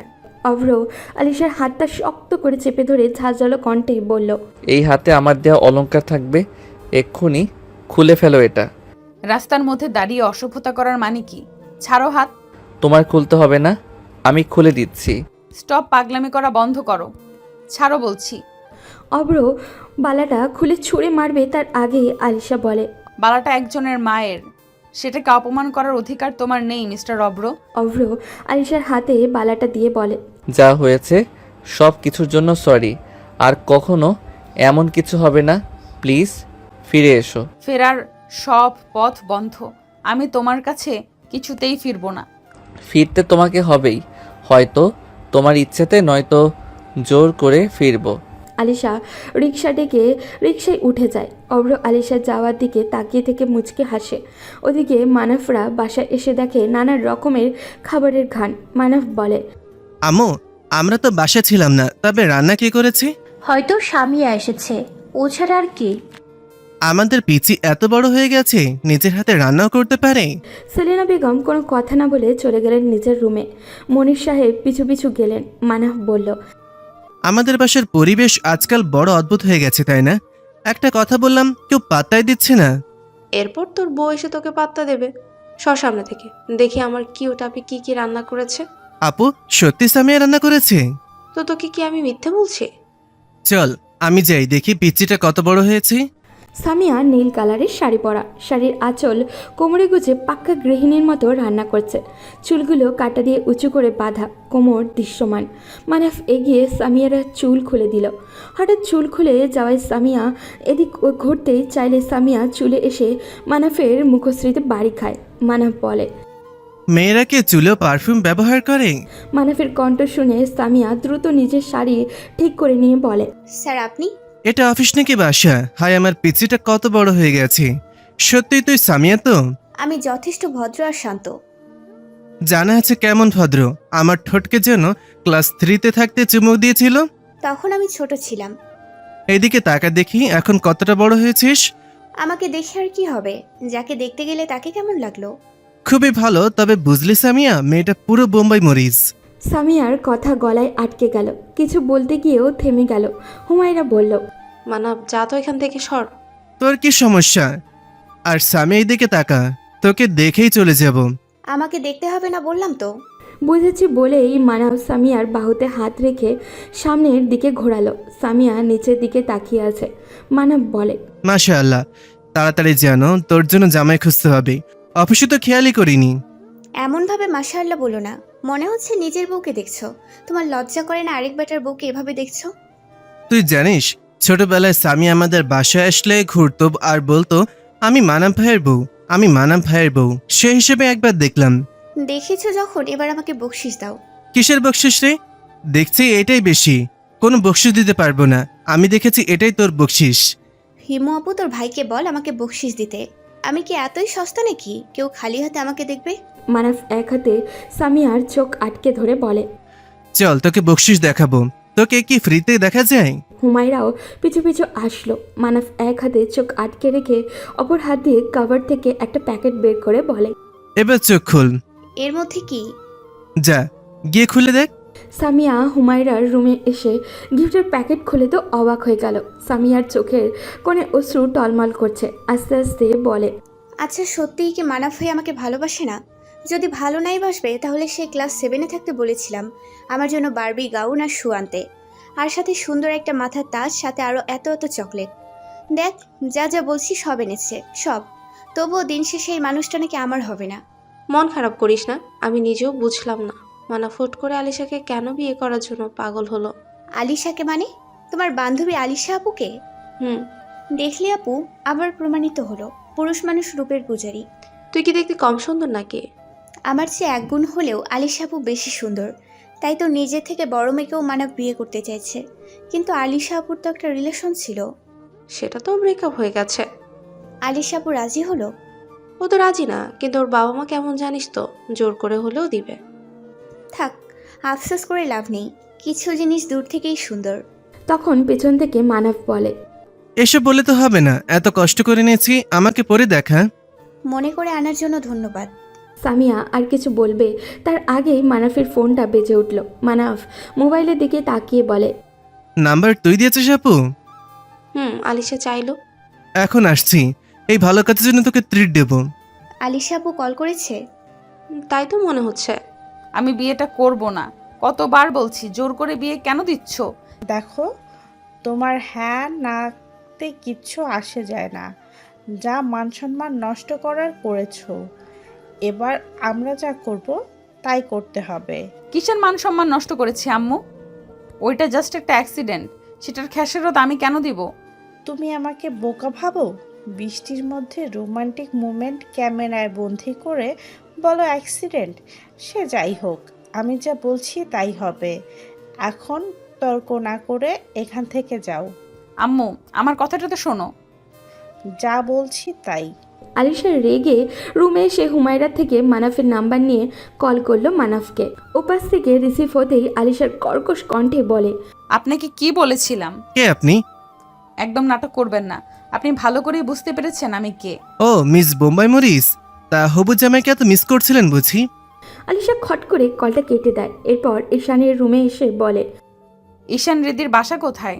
ওর বাসা তো চট্টগ্রাম। ওর নাম্বারটা দে তো। তোকে কেন দেব? কারণ এখন এই মুহূর্তে তুই আমার সাথে পালাবি। মাথা ঠিক আছে তোর? কোন দুঃখে পালাবো? কারণ বিয়েটা আমি করছি না। তাহলে শাফিন ভাইয়ের সাথে পালা। তোর সাথে পালাবো, চল তাড়াতাড়ি রেডি হ। রিল্যাক্স ডক্টর আহিয়ান, অব্র থাকতে আমি কেন? আমি এক্ষুনি দুলাভাইকে কল করে বলছি তোকে নিয়ে যেতে। ওকে বিয়ে করার চেয়ে তোকে বিয়ে করা ভালো, তাই আমি তোকেই বিয়ে করব। বই নামার বালু, পাগলামি বন্ধ কর, বিয়ে আমি ভেঙে দেব। কথা দে। কথা দিচ্ছি। ওদিকে সামিয়া ছাদের দোলনায় বসে আছে। এতক্ষণ হুমায়রাও সাথে ছিল, কিছুক্ষণ আগেই চলে গেল। বেবি পিঙ্ক কালারের 3 পিস পরা আর চুলগুলো ওড়নাটা বেয়ে নিচে ঝুলছে, সাথে হালকা বাতাস। সামিয়া মৃদু গলায় গান ধরল, না রাখা কিছু কথা, সময়েরই ঝরা পাতা, দিয়ে যায় শুধু ব্যথায় বুকে, থেমে যাওয়া শিগানে, জমে থাকা অভিমানে, বৃষ্টি থামে না দু চোখে, ও মন কাঁদে রে কাঁদে রে কাঁদে রে, স্মৃতি ভোলে না, আয়না মন ভাঙায় না, যায় না স্মৃতি ভোলা যায় না, সয় না এই ব্যথা যে সয় না, আয়না মন ভাঙায় না, যায় না স্মৃতি ভোলা যায় না, সয় না এই ব্যথা যে সয় না, যত চাই ভুলে যেতে, মন চায় ব্যথা পেতে, তাই বুঝি মন তাকে বলে না, নিভে যাওয়া আলো ছায়া ছিল যদি মিছে মায়া, বৃষ্টি কেন তা সামিয়া গান শেষ করার আগে কেউ একজন বলে উঠল। মনে হচ্ছে খুব বড়সড় স্যাকা খেয়েছিস। হঠাৎই মানাফের কণ্ঠ শুনে থেমে গেল সামিয়া। এরপর অন্যদিকে তাকিয়ে বলে, সবার ভাগ্যতে ছ্যাঁকাও থাকে না, কিছু মানুষ জন্ম থেকে একা, এদেরকে ছ্যাঁকা দেওয়ার জন্য কেউ আসে না। খুব কড়া কথা বললি তো, আমার ব্ল্যাক কফির চেয়েও বেশ কড়া। তা কে সে সৌভাগ্যবান পুরুষ? তুমি? কি কি বললি আবার বল। তোমাকে কেন বলবো? জানো না ভালোবাসা হলো একান্ত গোপন জিনিস, সেখানে কাউকে জায়গা দিতে নেই। তা পড়ালেখা করছিস নাকি ভালোবাসার উপর পিএইচডি করেছিস? সেটা তোমাকে কেন বলবো? তোমার জেনে কাজ নেই, তোমার হবু বইয়ের চিন্তা করো। এখন একটা কথা বলতে পারলাম না আর তুই বহু বচন বানিয়ে দিলি। তুমি কেন আসছো? যাও নিচে যাও। ওই যে ছোটবেলায় তুই স্কুলের অনুষ্ঠানে একটা গান গেয়েছিলি মনে আছে? যদি তোর ডাক শুনে কেউ না আসে তবে একলা চলো রে। তো এটার সাথে তোমার ছাদে আসার কি কানেকশন? তুই এত মধুসূরে ডাকলেই তাই তোকে একলা চলতে না দিয়ে আমি এসেই পড়লাম। আমি একলা চলা শিখে গেছি, তাই আপনাকে আমার প্রয়োজন নেই। বলে সামিয়া দোলনা থেকে উঠে দাঁড়ালো। নিচে পড়ে থাকা ওড়নাটা ঠিকভাবে গায়ে জড়িয়ে খোলা চুলগুলো হাত খোপা করে নিল। মেয়েদের খোলা এলোমেলো চুলে কিন্তু মোহনীয় লাগে। ছি মানব ভাই, আপনার এত অধঃপতন কবে ঘটলো? কি বলতে চেয়েছিস? এক মেয়েকে বিয়ে করবেন আর আরেক মেয়ের সাথে ফ্ল্যাট করবেন? সত্যি কথা বললেও ফ্ল্যাট? আসলে পুরুষ মানুষের গোড়ার দোষ, মেয়ে দেখলেই ফ্ল্যাট করা শুরু। কথা শেষ করেই লম্বা লম্বা পা ফেলে নিচে চলে আসলো সামিয়া। মানা বোকার মতো তাকিয়ে থেকে একা একাই বলে, যা বাবা, প্রশংসা করাও দোষ। সকালের ঝলমলে রোদ জানলার সাদা পর্দা ভেদ করে চোখে পড়তেই ঘুম ভাঙল আলিশার। তাড়াতাড়ি উঠে ফ্রেশ হয়ে বেরিয়ে পড়ল ক্লাসের উদ্দেশ্যে। একটু তাড়াতাড়ি এসে পড়ায় মনোযোগ দিল। ক্লাস শুরু হতে এখনও 1.5 ঘন্টার সময় বাকি। পড়তে পড়তে অনুভব হলো খিদে পেয়েছে, কিন্তু পড়া ছেড়ে এখন ওঠা যাবে না, তাহলেই মনোযোগ বিচ্ছিন্ন হবে। পড়ছিল এমন সময় খেয়াল করলো ওর চোখের সামনে একটা বাটার বন। দ্রুত সেটা নিয়ে খাওয়া শুরু করে দিল। একটা বাইট নিয়ে বলে, সুইটু, কফি কোথায়? অভ্রের ঠোঁটের কোণে হাসি ফুটে উঠল। কতদিন পর সেই পরিচিত ডাক, সেই মধুমাখা কথা। অভ্র কফির মগটার সামনে বাড়িয়ে দিল। আলিশা কফির মগ নিয়ে চুমুক দিয়ে বলে, ওয়াও, তুমি বানিয়েছো, বরাবরের মতো ইয়াম্মি। অভ্র মৃদু হেসে বলে, হ্যাঁ, এর জন্যই তো বলেছি বিয়ের পর মর্নিং কফি আমি বানাবো। অভ্রের কথা কানে যেতেই হুঁশ ফিরল আলিশার। কফি মগ রেখে দিয়ে বলে, তুমি না মানে আপনি? অভ্র আলিশার পাশে বসে আলিশার হাত দুটো নিজের হাতে আবদ্ধ করে বলে, আমি ভুল করেছি সেটা মানছি। আমি জেদ করেছি, ঝগড়া করেছি, বাজে ব্যবহার করেছি, কিন্তু সব শেষে যখন বুঝতে পারলাম এসবের শেষে তুমি নেই, তুমি দূরে সরে যাচ্ছ, হারিয়ে যাচ্ছ, বিশ্বাস করো আমি সেদিন স্তব্ধ হয়ে গিয়েছিলাম। আমি গভীরভাবে অনুধাবন করতে পেরেছিলাম এসবের শেষে আমার তোমাকে চাই। কি থাকলো না জানি না, ঝগড়া হোক যাই হোক, সব কিছুর পরে আমার তোমাকেই চাই। সেই মুহূর্ত থেকে আমি পাল্টে গেছি। Please give me one more chance. Alisha বাকরুদ্ধ। যে মানুষটা সামান্য সরি বলতে চাইতো না, আজ সে নিজে এতটা অনুতপ্ত হচ্ছে। তার চোখের পানি দেখে বোঝা যাচ্ছে তার বলা প্রতিটা কথাই সত্য। তার হৃদয়ের ব্যাকুলতা স্পষ্ট ফুটে উঠেছে তার মুখশ্রীতে। মনে মনে আলিশা বলল, আমি তো এই অভ্রকেই দেখতে চেয়েছিলাম। নিজের অজান্তেই আলিশার চোখের কোণে ভিজে উঠল। চোখের পানি গড়িয়ে পড়ার আগেই অভ্র নিজ হাতে সেটুকে মুছে দিল। তুমি কাঁদবে না আমার সামনে, কাঁদলে তোমাকে একদম টুপ করে খেয়ে ফেলতে ইচ্ছে করে। এত কিউট আর ইনোসেন্ট লাগছে তোমাকে। আলিশা উঠে একটু ঠিক হয়ে বলল, আপনি কি ভেবেছেন এত তাড়াতাড়ি আপনাকে ক্ষমা করব? তাহলে আর কত ঘোরাবে বলো? আমি যুগ যুগ ঘুরতে রাজি, তবু শেষ পর্যন্ত আমার তোমাকেই চাই। আলিশা কিছু বলবে তার আগেই একজন বলে উঠল, hi miss Bombay Morris. Humaira একবার অভ্রের দিকে তাকালো আর একবার আলিশার দিকে, তারপর মুখ টিপে হাসতে লাগলো। আলিশা রেগে বলে, আপনার সাহস তো কম না, এখানেও চলে এসেছেন। এখন এখানে আর সেখানে কি? তুমিও যেখানে আমিও সেখানে, কি বলেন ভাই? শেষ কথাটা অভ্রকে উদ্দেশ্য করে বলে মানাফ। হুমায়রাও তখন মানাফের হাত ধরে বলে, মানব ওনার নাম ডাক্তার আহিয়ান অভ্র, আমাদের সিনিয়র। মানাফ হাত বাড়িয়ে দিল। অভ্র হাত মিলিয়ে বলে, আপনাকে তো চিনলাম না। আমি মিস বোম্বাই মরিস, না মিসেস আলিশার উডবি আর হুমায়রা আপুর একমাত্র ছোট ভাই। ও আচ্ছা, আমার একটু কাজ আছে, পরে কথা হবে বলে অভ্র চলে গেল। আলিশা তখন রেগে মানাফকে বলল, আপনি কোন লেভেলের বেহায়া? হ্যাঁ, আমি বলছি আপনাকে বিয়ে করব না, তারপরও বেহায়ার মতো পিছু পড়ে আছেন। আছি তো, আর রেগে গেলে দারুণ লাগে তোমাকে। আমি তো বলেছি কোনো পছন্দের মানুষ থাকলে বলো, তাহলে ভেবে দেখব। কিন্তু এমনি এমনি এত সুন্দরী রূপবতী গুণবতী মেয়েকে হাতছাড়া কেন করব? আপনার ফালতু কথা শোনার মতো সময় আমার নেই। এই হিমু, ক্লাসে যাবি তো তাড়াতাড়ি চল। কত দূরে যাবে? আমি ঠিক তোমাকে আমার বউ করবই। এটা সত্যি তোর ছোট ভাই হিমু? আমার বিশ্বাস হয় না, এত চিপ। আমার নিজেরও বিশ্বাস হয় না আমার ভাইটা তোর প্রেমে না হয় কোনো অ্যাক্সিডেন্টে মাথায় গেছে, তাই এমন ছেঁচড়া হয়ে দেশে ফিরেছে। ক্লাস করছিল আলিশা। অনেকদিন পর অশান্ত মনটা শান্ত হয়েছে ওর। উতাল সমুদ্র যেন হুট করে শান্ত হয়ে যায়, ঠিক সেভাবেই শান্ত হয়ে গেছে ওর মন। মানুষ যে বলে ভালোবাসার ম্যাজিক আছে, কথাটা একদমই হয়তো সত্য। এই তো অভিযোগ, এত মন খারাপ সব কেমনই নিমেষে শেষ। আলিশাকে মুচকে মুচকে হাসতে দেখে হুমায়রা বলে, কিরে, একটু মধুর কথায় গলে আইসক্রিম হয়ে গেলি নাকি আমার ভাইয়ের প্রেমে পড়লি? চুপ কর, স্যার রেগে যাবে। আলিশার কথা শেষ হওয়ার আগেই রোদ ক্লাসে ঢুকে বলে, আলিশা অব্রকে পুলিশ গ্রেফতার করেছে।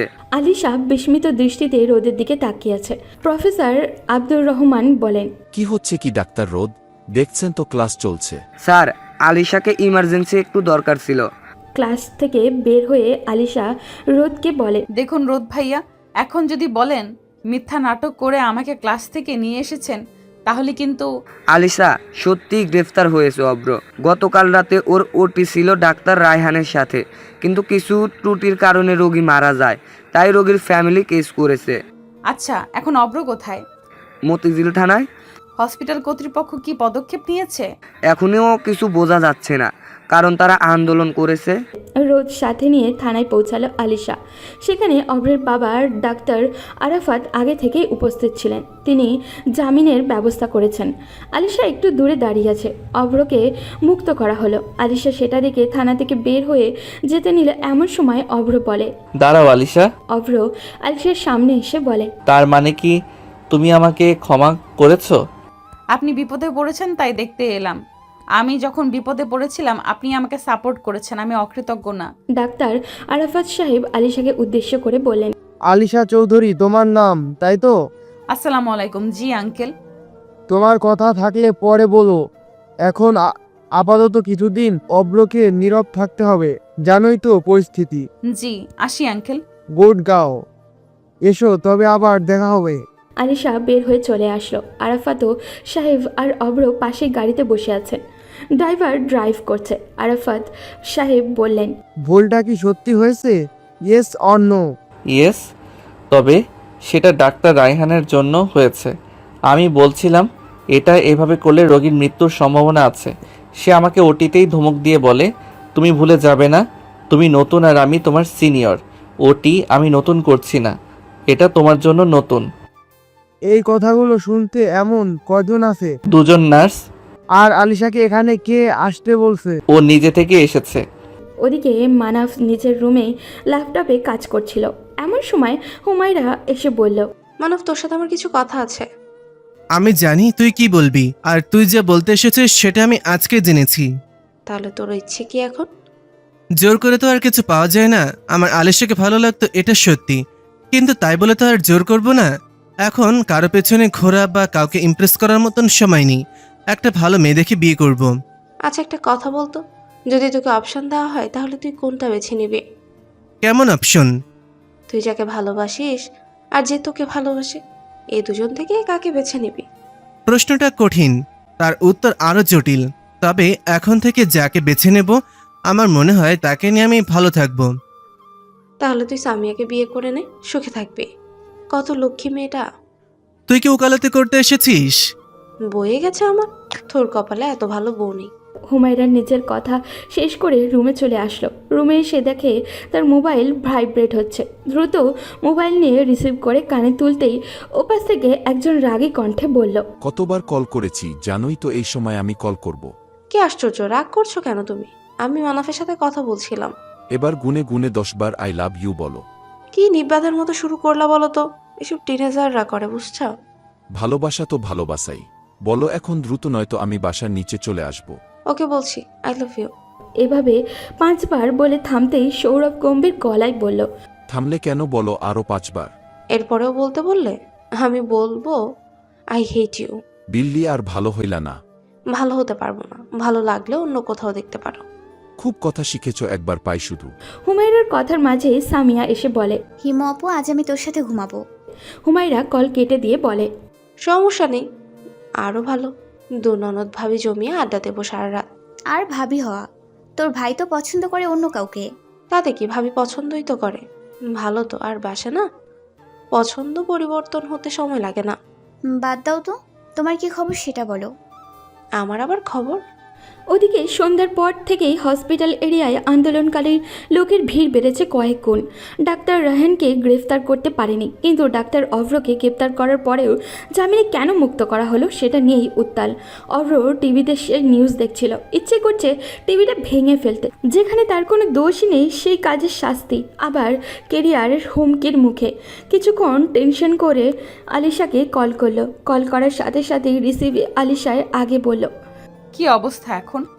আর অবস্থা মনে হচ্ছে আমার ক্যারিয়ার এখানেই শেষ। চিন্তা করো না, আমি বাবাকে বলবো তোমার কেসটা লড়তে।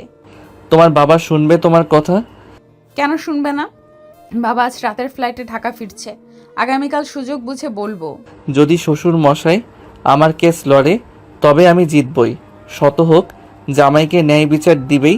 মানে আমি বুঝি না, এই মুহূর্তে তোমার এমন কথা কি করে আসে? তুমি পাশে থাকলে সব মুহূর্তই মধুর মনে হয়। এইসব ফ্লার্ট পরেও করতে পারবে, আগে চিন্তা করো পরিস্থিতি কোন দিকে যায়।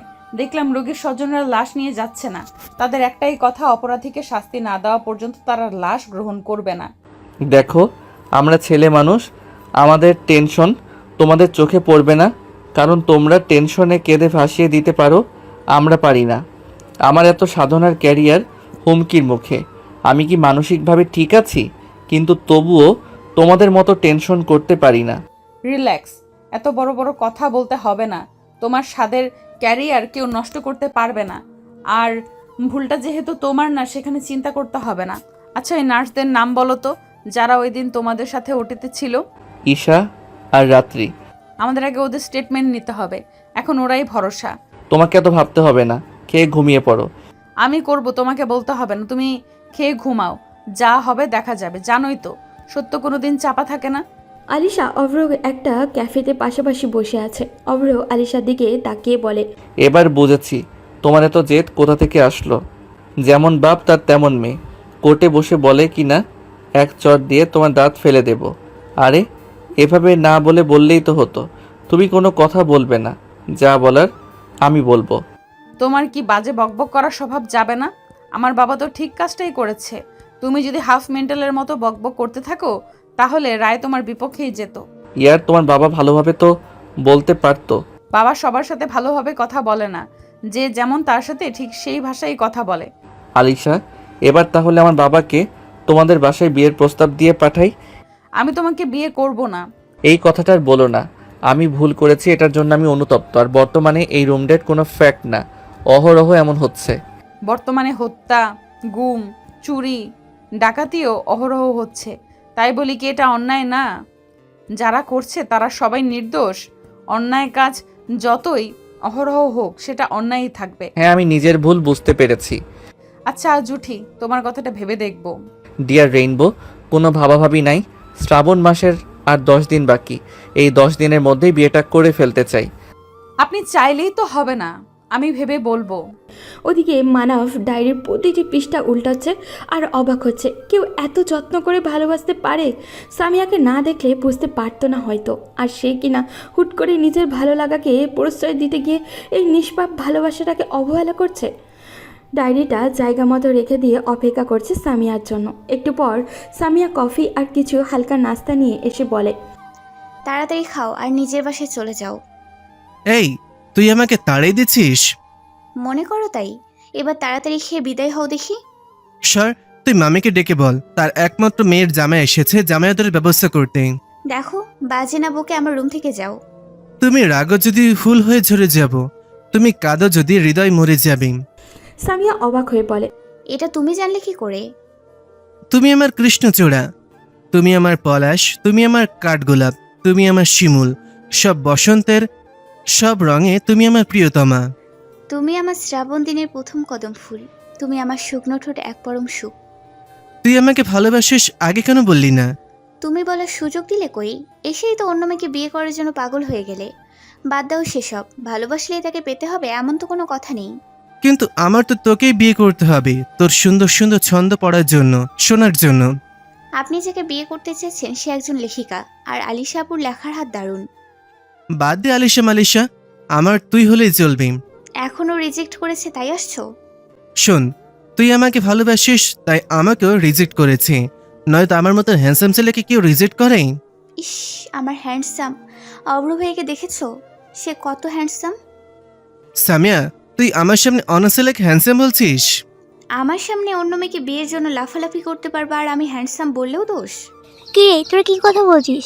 মামি নট, আজকে থেকে শাশুড়ি আম্মু। কি বলছিস? আমরা সেসব বাবা, এখন আর এসব হবে না, তোর বাবা মানবে না। মিয়া বিবি রাজি তো কে আকারে কাজী। আসি আম্মু, খুব তাড়াতাড়ি তোমার মেয়েকে নিতে আসবো। দেখতে দেখতে কেটে গেল 3 দিন। আজ বৃহস্পতিবার, আলিশা আর অভ্রের গায়ে হলুদ। ধুমধাম করে গায়ে হলুদ অনুষ্ঠান শেষ হলো। অভ্র আলিশাকে নিয়ে ছাদে আসলো। আলিশার গালে একটু হলুদ ছুঁয়ে দিয়ে বলে, আমার প্রেয়সী আগামীকাল থেকে একদম আমার নিজস্ব। আলিশা লজ্জায় মুখ ঘুরিয়ে নিল। অভ্র আলিশার মুখে নিজের দিকে ঘুরিয়ে বলে, আর কখনো তোমাকে নিজের থেকে আলাদা করব না আলিশা। তখনই হুমায়রা পিছন থেকে এসে বলে, তোদের প্রেম আগামীকাল থেকে শুরু করিস। এখন নিচে চল, রাত 2টো বাজে, বাসায় ফিরতে হবে। সবাই বাসায় যাওয়ার জন্য গাড়িতে উঠবে এমন সময় আলিশা দেখে মানাফ আর সামিয়া হাত ধরে দাঁড়িয়ে আছে। আলিশা সামনে এসে বলে, মাশাল্লাহ, কত সুন্দর মানিয়েছে, কারণ নজর না লাগুক। আলিশার কথায় মানাফ বেশ অপ্রস্তুত হয়ে পড়ল। সামিয়া বুঝতে পেরে হেসে বলে, ধন্যবাদ তোমাকে আমার মিস্টার হ্যান্ডসামকে রিজেক্ট করার জন্য। এভাবে কেন বলছো? অব্র আমার জীবনে না থাকলে হয়তো রিজেক্ট করতাম না, কারণ মানাফের নতুন যৌবনের সৌন্দর্য যে কাউকে মুগ্ধ করবে। সারা জীবন দুজনে এইভাবে থেকো। তা বিয়ের দাওয়াত কবে পাচ্ছি? আপু আগে নিজের বিয়ে শেষ করো, তারপর আমার আর হিমু আপুর বিয়ের দাওয়াত একসাথে পাবে। বিয়েবাড়ি হয়েছে আনন্দে ভরপুর। সবাই বলছে বর এসেছে, বর এসেছে।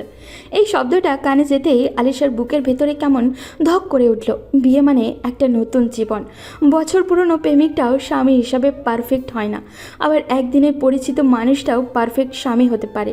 নতুন জায়গা, নতুন পরিবেশ, নতুন মানুষ মানিয়ে নেওয়া তো আর সহজ কথা নয়। দেখতে দেখতে কাজী সাহেবও বিয়ে পড়ানো শুরু করলেন। বিয়ে পড়ানো শেষ হতেই সবাই আলহামদুলিল্লাহ বলল। আলিশাকে বিদায় দিয়ে সবাই যে যার বাসায় ফিরে আসলো। ফুলে ফুলে সজ্জিত একটা বেডে এক হাত ঘোমটা টেনে বসে আছে আলিশা। রজনীগন্ধা আর গোলাপের তীব্র ঘ্রাণ কেমন যেন মাথাল করে দিচ্ছে পরিবেশটাকে। অভ্র রুমে ঢুকে দরজা লক করে গুটি গুটি পায়ে আলিশার কাছে এসে বসলো। নিজের হাতে আলিশার ঘোমটা সরিয়ে বলে, আসমানের চাঁদ আজ আমাকে হিংসে করে বলবে, তুই তো তোর ঘরের চাঁদ রেখে আমার দিকে ফিরবি না। আমার চেয়ে তার রূপ যে মোহনীয়। আলিশা লজ্জা পেয়ে চোখ বন্ধ করে নেয়, আর অভ্র আলিশার চোখে ফু দিয়ে বলে, তোমার এই লজ্জা রাঙা মুখ আমাকে আরো মাতাল করে তুলছে ডিয়ার রেইনবো। আজ শহর জুড়ে বৃষ্টি নামুক, সাক্ষী থাক শ্রাবণ, ভালোবাসি তোমাকে। বাইরে বৃষ্টির তীব্রতা খুব বেড়েছে। রুমের মধ্যে দুটি মানুষের ভালোবাসার তীব্রতার চেয়েও কম। অবশেষে একে অপরের রঙে রঙিন হলো দুজন। সকালের মেঘ মিশ্রিত আলো জানলার সাদা পর্দা ভেদ করে চোখে পড়তেই ঘুম ভাঙে আলিশার। চোখ খুলে নিজেকে অভ্রের বাহুতে আবদ্ধ দেখে আলতো চুমু খায় অভ্রের চিবুকে। তারপর উঠে ওয়াশরুমে গিয়ে ফ্রেশ হয়ে বের হয়। নিজের চুলের পানি ইচ্ছে করেই অভ্রের চোখে মুখে ছিটিয়ে দেয়। আর রাগ নিয়ে চোখ খুলতেই আলিশাকে এমন মোহনীয় রূপে দেখে সব রাগ ভুলে আলিশার ঠোঁটে ঠোঁট ডুবিয়ে দেয় অভ্র। বেশ কিছু সময় পর ছেড়ে দিয়ে বলে, তোমাকে সারা জীবন এভাবে চেয়েছিলাম, আজ আমি পূর্ণ। হালাল সবসময় সুখকর। আমিও তোমাকে এইভাবেই চেয়েছিলাম, আজ আমি সম্পূর্ণরূপে তোমার হলাম। ভালোবাসা কখনোই চাহিদাকে প্রাধান্য দেয় না। তাই শরীর ভোগকে যারা ভালোবাসা বলে প্রমাণ করে, নিজেকে অত্যাধুনিক মনে করে, তাদের এই ব্যাকডেটেড পৃথিবীতে না দেখে রকেটে করে মহাকাশে পাঠানো দরকার। হালাল জিনিস সবসময় শান্তিদায়ক। রিক্সাওয়ালা সারাদিন পরিশ্রম করে হালালভাবে যে 4 থেকে 500 টাকা ইনকাম করে, সেটা নিয়েও সে শান্তির ঘুম ঘুমাতে পারে। কিন্তু কিছু মানুষ মাসে কোটি কোটি টাকা ইনকাম করেও স্লিপিং পিল খেয়েও ঘুমাতে হয়, তাই না? কি অবাক! তাই বিশ্বাস রাখুন, এই আধুনিক পৃথিবীর সাথে নিজেকে আধুনিক হন, কিন্তু নিজের চরিত্রটাকে আধুনিক করবেন না। আজ এই পর্যন্তই। দেখা হবে পরবর্তী কোনো গল্পতে। সেই পর্যন্ত সবাই ভালো থাকবেন এবং সুস্থ থাকবেন।